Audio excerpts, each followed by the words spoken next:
어느 날 4살배기 어린 아이가 있었습니다.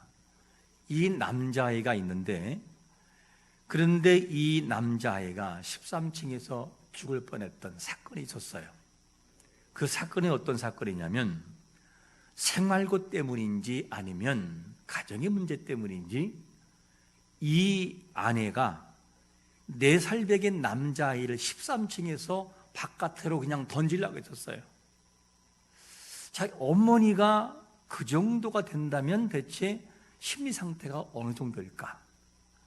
그리고 13층에서 내다보면 가물가물합니다. 저희 집이 13층이거든요. 13층을 내다보면 무섭습니다. 근데 그 아이가 13층에서 어머니 손에 매달려서 밑을 바라봐요. 그리고 난 다음에 밑을 바라보고 아이가 어머니에게 하는 말이 있었어요. 이 말 한마디 어머니 마음이 녹아요. 그게 뭐냐? 밑을 바라보고 너무 무서운데 엄마 눈을 바라보고 엄마 사랑해, 이 말이었어요. 엄마 사랑한다고.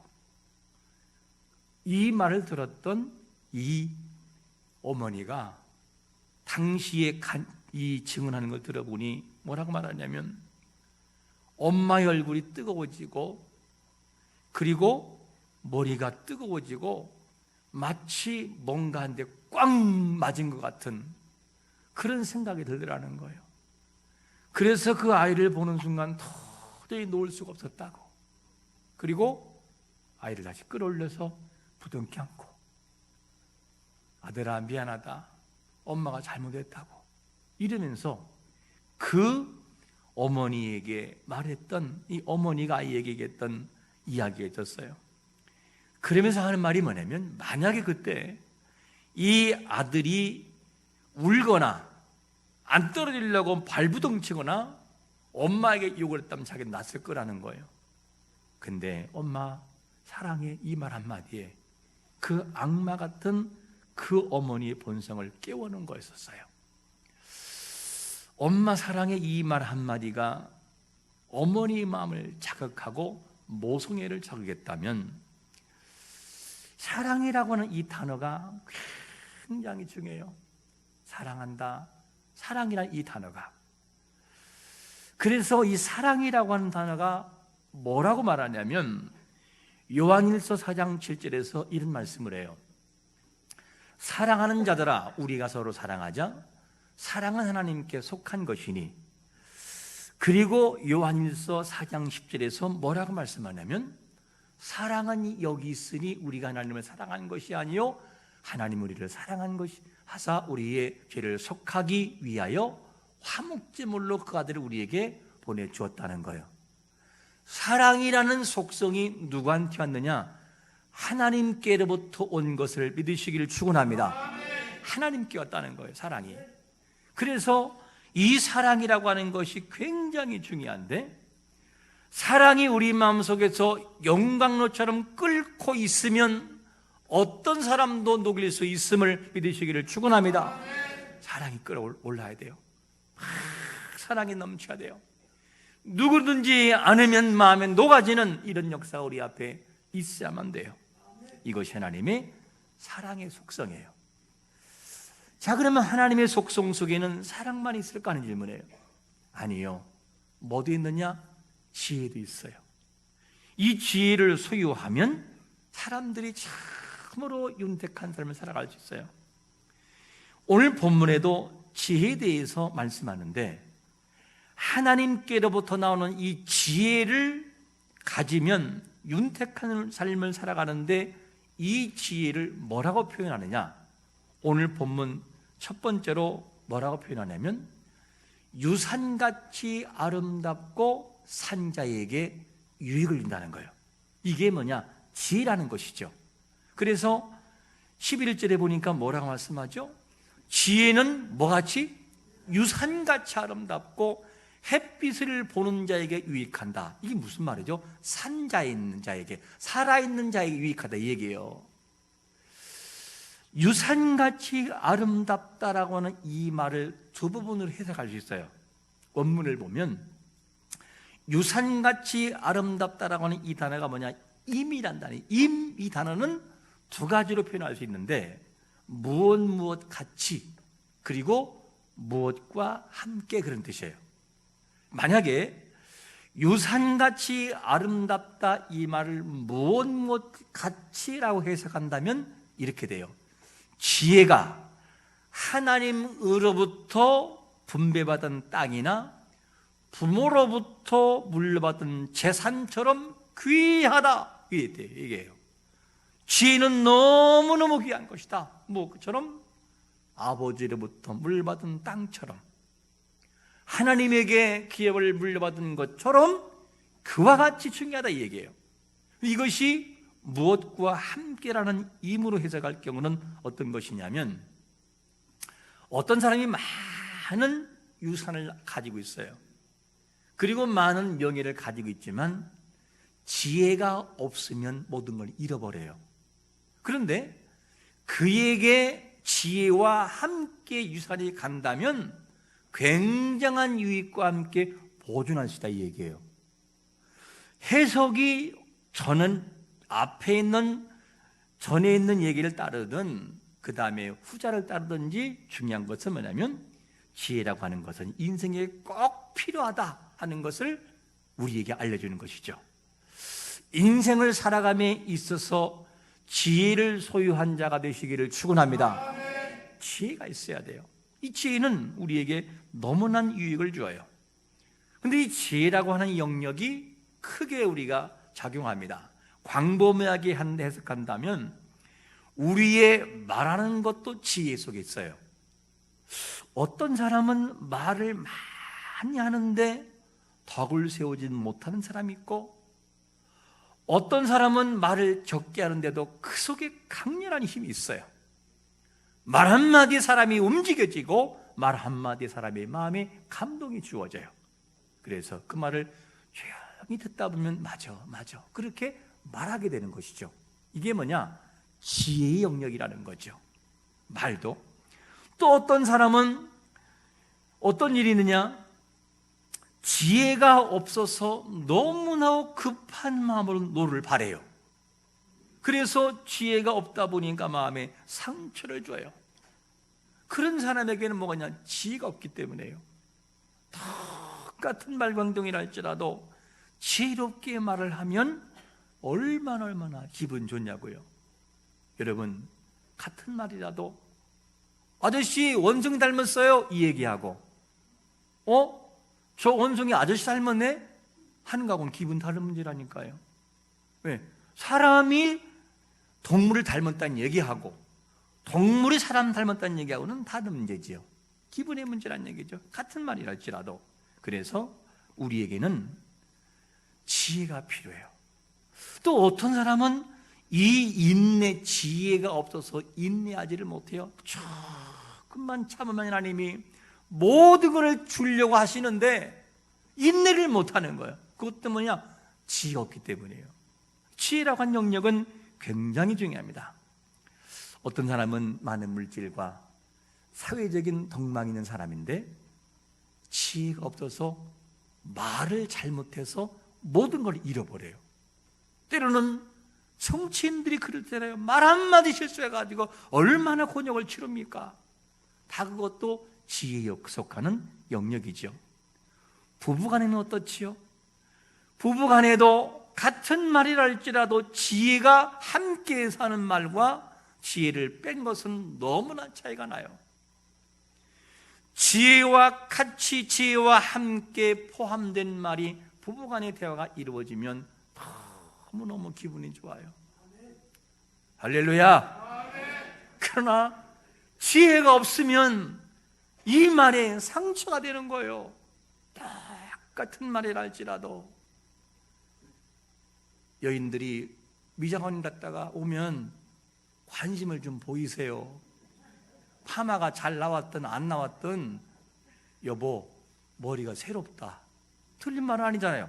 잘 나왔다는 얘기도 아니고 못 나왔다는 얘기도 아니고 같은 말이에도 관심 가져야 돼요. 그러면 나중에는 말 안 하면 어떡하죠? 여보 나 머리 괜찮아? 여기까지 가면 안 되잖아요. 그럼 같은 말이라 할지라도 부부간에 말로써 사람을 지혜롭게 할 수 있어요. 자녀와의 관계에서 대화 나눌 때, 자녀와의 관계 속에서도 지혜를 발휘해야 돼요. 자녀가 잘못된 길로 갈 때에도 자녀를 잘 이해하려는 마음을 가지고 자녀에게 툭 던진 마음에 감동이 오고 아이에게 눈물이 나와요.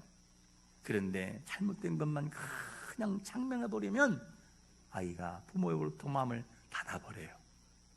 위급한 상황이 오고 극한 상황이 오면 그 아이는 절대 부모에게 마음을 열지 않아요.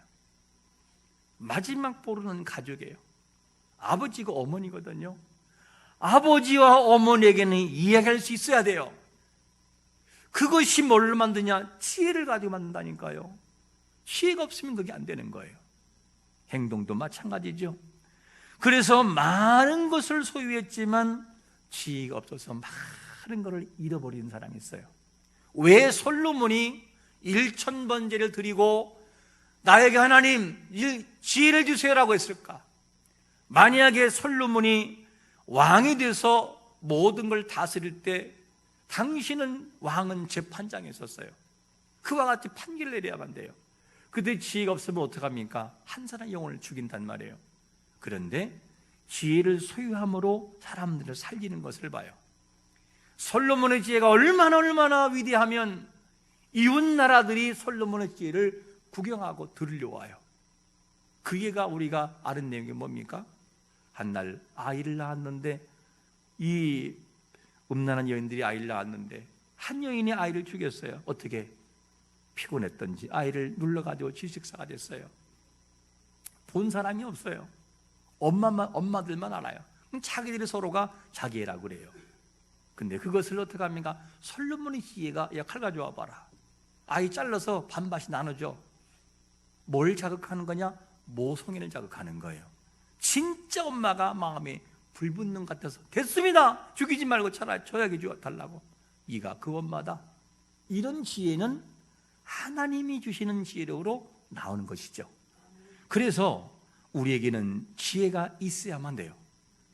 지혜가 있으면 좀 더 윤택한 삶을 살 수 있는데 지혜가 없어서 힘든 경우가 너무나 많아요. 그러면 이 지혜가 어디서, 이 지혜가 얼만큼 중요하냐?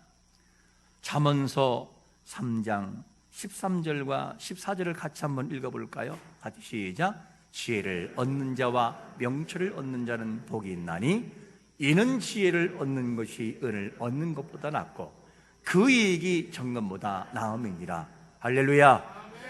지혜가 금과 은보다 훨씬 낫다는 거예요. 금은 잃어버리면 끝이지만 지혜는 다시 발휘하면 되니까 돈을 벌면 돼요. 얼마나 중요합니까? 그래서 정금보다 귀하다, 이런 표현을 쓰고 있는 것이죠. 지혜를 얻는 자가 복이 있다고 말하는데 이 지혜가 누구에게서 오느냐는 거예요. 누구에게서? 잠언서 2장 6절에 보니까 이런 말씀을 해요. 대저 여호와는 지혜를 뭐 한다고요? 주시며 지식과 명철을 그 입에서 내시며, 그 다음에 그는 정직한 자를 위하여 완전한 지혜를 예비하시며 행실이 온전한 자에게 방패가 되시나니. 할렐루야. 지혜는 하나님으로부터 온다는 거예요. 그래서 지혜가 부족한 자가 있으면 하나님께 구해야 돼요. 하나님 지혜를 주세요. 우리 자녀가 지혜가 없으면 어려움을 당해요. 그리고 면접을 할 때도 그 지혜로운 말로 대답을 하면 그 심사위원을 감동시켜버려요. 말 한마디 잘못해가지고 그냥 안 된 경우도 많거든요. 지혜가 필요해요. 지혜가. 이 지혜가 꼭 필요하다. 그래서 지혜를 구해야만 됩니다. 자, 그러면 여기서 이런 질문을 할 수 있죠. 지혜가 이렇게 중요하다면 그러면 지혜만 소유하면 만사형통인가 하는 질문이에요. 만사형통일까? 하나님의 속성에는 사랑도 있고 지혜도 있어요. 근데 여기서 우리에게 정말 중요한 영역이 뭐냐면 두 번째로 이 영역이에요. 하나님을 뭐한다? 신뢰하는 것이 정말 중요한 영역이에요. 우리 한번 14절을 같이 읽겠습니다. 시작. 형통한 날에는 기뻐하고 곤고한 날에는 되돌아보아라. 이 두 가지를 하나님이 병행해 하사 사람이 그의 장래일을 등히 헤아려 알지 못하게 하셨느니라. 왜 지혜를 가진 자가 하나님을 의지해야 되고 신뢰해야 되느냐? 그 이유를 뭐라고 말하냐면 하나님이 우리를 깨닫게 하시는 영역에서 형통과 권고를 같이 사용한다는 거예요. 그래서 어떤 지혜 있는 자가 이렇게 하면 되네, 그리고 경험을 통해 나가요. 근데 안 돼요. 하나님이 그렇게 만들어 놓지 않았다는 거예요. 어떨 때는 이렇다 됐네라고 했는데 보면은 고난이 다가와요. 그리고 전혀 다른 영역에서 내 생각에서 빗나가서 일을 하나님이 되게 하실 때가 있다는 거예요. 그게 뭐냐? 하나님의 일하심이죠. 그래서 사람은 배운 대로 경험대로 뭔가를 정의해요. 그런데 하나님은 그렇게 안 한다는 거예요. 사람은 분명히 이러면 될 거라고 생각했거든요. 근데 하나님이 일하시면 꼭 그런 것이 아니더라. 전혀 빗나가게 만들어요. 그래서 깨닫게 하나님을 의지할 수밖에 없게 만들어 놓아요. 그 내용이 어디 나오느냐? 13절에 보니까 이런 말씀하잖아요. 하나님께서 행하시는 일을 보라. 하나님께서 굽게 하신 것을 누가 능히 뭐라고요? 곧게 하겠느냐? 이상하다. 왜 하나님이 굽게 한다라고 말할까? 여기서 굽는다 그 말은 무슨 말이냐? 원문에서는 이렇게 반듯한 것이 구부러지는 거예요. 그리고 억울하게 하다 이런 뜻, 억울하게 돼요. 그리고 엎드러뜨리게 하다 이런 뜻이에요. 그럼 하나님이 선하신 분이라면 왜 잘 나가던 것을 구부러지게 하고 엎드러지게 하고 억울하게 할까 하는 질문이에요. 결론이 뭐냐면 하나님이 그렇게 하시는 이유는 그 사람을 죽이거나 패망시키기 위함이 아니라 깨달아서 하나님을 더 깊이 사랑하고 선하게 만들기 위한 계획이 있다는 거예요. 그런데 사람은 이것을 이해한다 못한다? 못한다는 거예요. 그래서 사람이 가진 지혜를 가지고 지식만 가지고는 안 되고 하나님을 전적으로 의지된다. 왜냐? 그분은 섭리하시고 계획하시고 그리고 인생에 알 수 없는 일을 감춰서 일하시기 때문에. 그래서 지혜만이 아닌 지혜의 공급자요 모든 걸 하게 하시는 그 하나님을 의지할 수밖에 없다는 거예요. 이거를 말씀하고 있어요.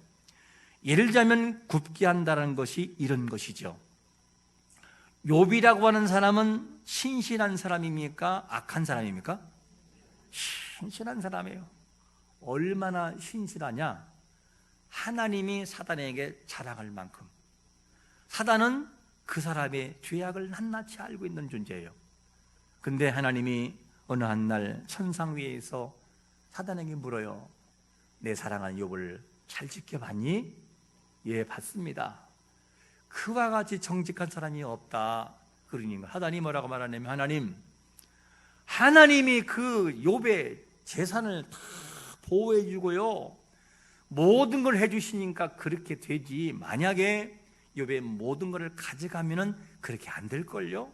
이런 데다 말을 해요. 하나님 뭐라고 합니까? 아니, 내 사랑하는 욥은 절대 그런 사람이 아니다. 네가 다 가져가 봐라.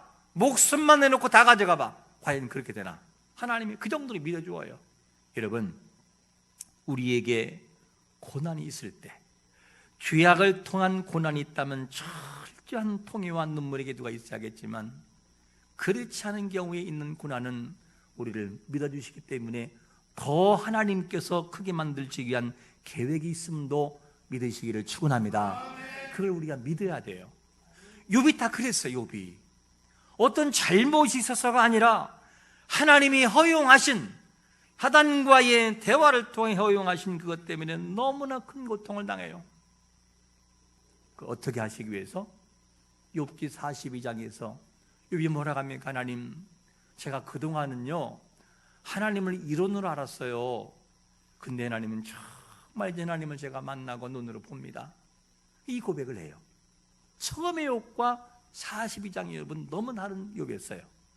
하나님이 그걸 만들기까지는, 이거를 고백할 때까지는 욥이 절대 바꿀 수 없어요. 어떻게? 구부러지게 한 영역을 바꿀 수 없다니까요. 안 된다니까요. 어느 누구도 할 수 없어요. 친구들이 와도 안 되고 다 안 돼요. 그런가 하면 요셉 같은 경우에 어떻게 구부러뜨리죠? 요셉이 꿈을 해석하는 그런 은사가 있어요. 근데 이것을 좋은 은사가 있는데 요셉의 형들에게 미움받아서 애굽으로 팔려가 버려요. 종으로. 얼마나 이게 억울하겠어요. 너무너무 억울해요. 너무너무 억울해서 이 요셉이 마음속에 아플 수 있잖아요.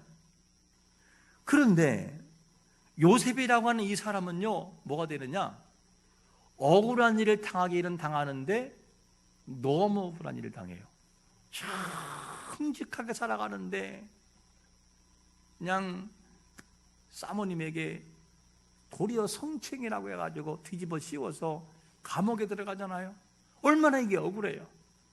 감옥에 들어가서 누구를 만나느냐? 여러 사람들이 있으나 이 요셉이 갇힌 이 장소는 어디냐면 왕을 보자는 사람들이 갇히는 감옥이 있어요. 근데 떡 굽는 관원장이 있고 술 맡은 관원장이 있어요. 이 사람들이 꿈을 꿨는데 도무지 해석을 할 수 없어요. 그때 요셉이 은사가 있으니까 잠깐 봅시다. 들어보더니만 그거는요, 사흘 후에 떡 굽는 관원장은 죄송하지만 목숨이 날아갑니다. 죽을 것입니다. 하지만 술 맡은 관원장 당신은 처음과 같이 복직될 것입니다. 근데 실제로 그렇게 돼버려요. 똑같이. 이것을 알았던 이 요셉이 뭐라고 하느냐? 술 맡은 관원장에게 뭐라고 하냐면, 혹여 당신이 복직되면 꼭 나를 기억해달라고, 나를 꼭 파류에게 얘기해서 나를 꺼내달라고 이렇게 얘기를 해요. 자, 이렇게 됐는데 실제로 나 복직이 돼버렸네요. 그러면 술 맡은 관원장 기억을 해야 돼요? 안 해야 돼요? 해야지요. 해야 되지가 아니고 할 수밖에 없어요. 어떻게 그걸 잊어요? 그런데 성경은 뭐라고 말하냐면 이렇게 말합니다. 창세기 40장 23절에 보니까 술 맡은 관원장이 요셉을 뭐 했다고요? 기억하지 못하고 그를 잊었다는 거예요. 말이 됩니까 이게? 왜 이런 일이 벌어지느냐? 배후에 하나님이 계시기 때문에요. 만약에 술 맡은 관원장을 통하여 그가 나온다면 총리가 될 수 없어요. 하나님은 뭘 바라보느냐? 곧 이어서 바로 왕이 꿈을 꿀 것을 알고 계셨어요. 꿈을 꿀 것을 알고 계셨기 때문에 바로의 꿈을 맞춰서 해석해서 되면 최고의 자리에 오르는 거예요. 그리고 바로가 꿈을 꿔요. 아무리 해석을 하려고 해도 이스라엘 애굽에 해석한 사람이 없어요. 이때 술 맡은 관원장의 왕이요, 제가 감옥에 있을 때 그러면 얘기가 시작되는 거예요. 데려와봐. 와, 해석하는데 통쾌하게 해석하는 거예요. 7년 흉년과 7년 풍년이 있는데 7년 풍년 때 잘 관리해서 흉년을 대비하십시오. 그대로 돼버리네요. 야, 네가 총리해라, 총리. 그리고 요셉이 총리 자리에 오르는 거예요. 이 과정에서 총리에 오르는 순간까지 요셉이 바꿀 수 있는 게 아니에요. 절대 못 바꿔요. 어떻게? 하나님이 구부러뜨리는 것을 바꿀 수 없어요. 그 과정을 통해 하나님의 섭리를 깨닫게 되는 것이 누구냐? 하나님의 일하시는 것을 보게 됩니다. 사람의 지혜로 이해가 되겠습니까? 안 돼요. 하나님을 신뢰하는 것밖에 없어요. 하나님이 하신 일을 수용하고 내 마음속에 수용하고 감사하면서 그분을 신뢰할 때 그것이 이해가 된다, 그 말이에요. 이번에 노회에서 70년이 됐기 때문에 행사를 제주도에서 가졌습니다.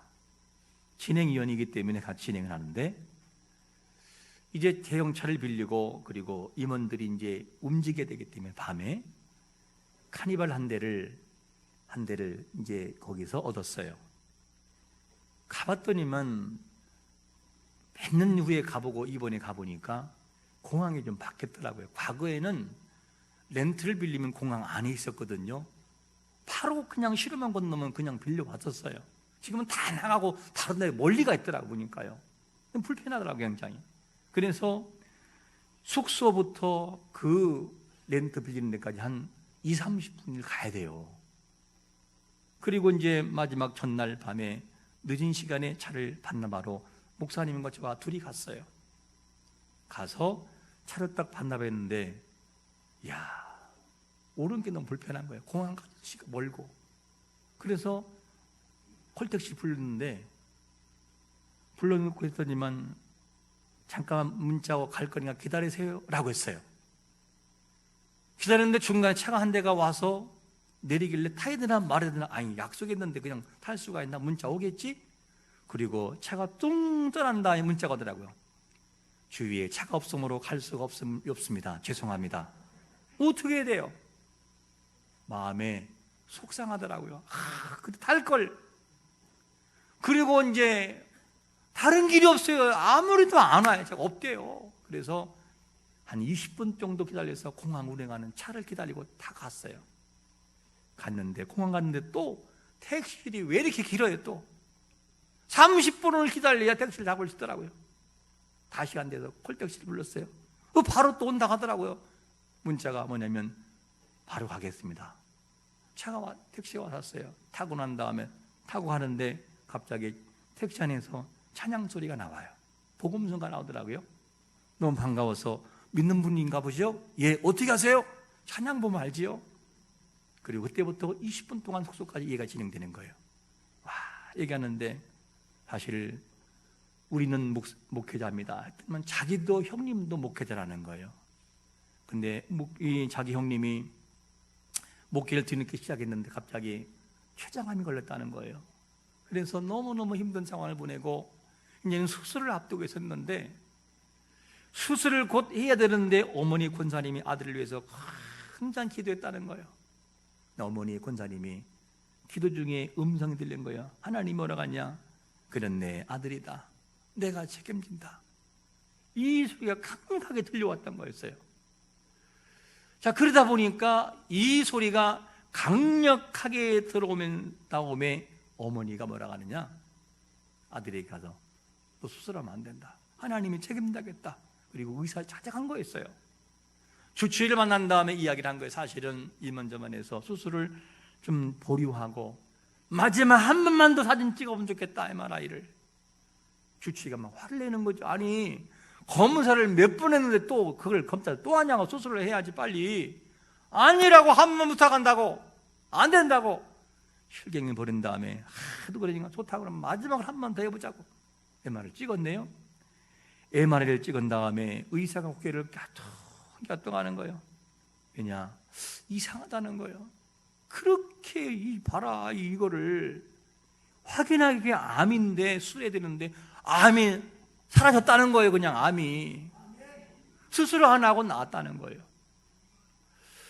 야, 이런 일이 생겼어요. 그래서 그 내용을 들으면 제가 그 자리에서 생각했었어요. 왜 내가 이 택시를 잡아야 됐는지, 돌고 나서 왔는지를 알겠다. 그리고 내가 이런 마음을 가졌어요. 이 이야기를 성도들에게 알려줘야지. 하나님은 지금도 살아서 역사하시고 우리의 삶을 하나하나 간섭하신다고. 그리고 의사가 마지막에 이런 말을 하더래요. 사실은 요 앞전에 어느 선교사님도 췌장암했는데 이거와 당신과 똑같은 케이스로 갑자기 병이 없어져 가지고 퇴원했습니다. 당신 두 번째입니다. 그분 하는 말이 뭐냐면, 사실 저는 예수를 안 믿는 사람인데요, 이거를 보니 하나님은 살아계신 것 같아요. 저도 예수님 믿기로 작정했습니다. 할렐루야. 와, 이런 얘기를 하더라고요. 그래서 왜 먼 길을 가고 왜 택시가 안 잡히고 공항에 와서 또 와야 될지를 알겠더라고요. 여러분, 하나님의 일하심은 인생들의 지혜로 다 알 수 없어요. 그래서 하나님의 일하심을 수용을 하고 보는 신뢰하면서 거기를 걸어가야만 돼요. 그것만이 인생들이 이해할 모습이라는 것이죠. 하나님은 우리에게 형통한 날과 곤관날이라는 두 가지를 통해서 섭리를 깨닫게 만들어 놓았어요.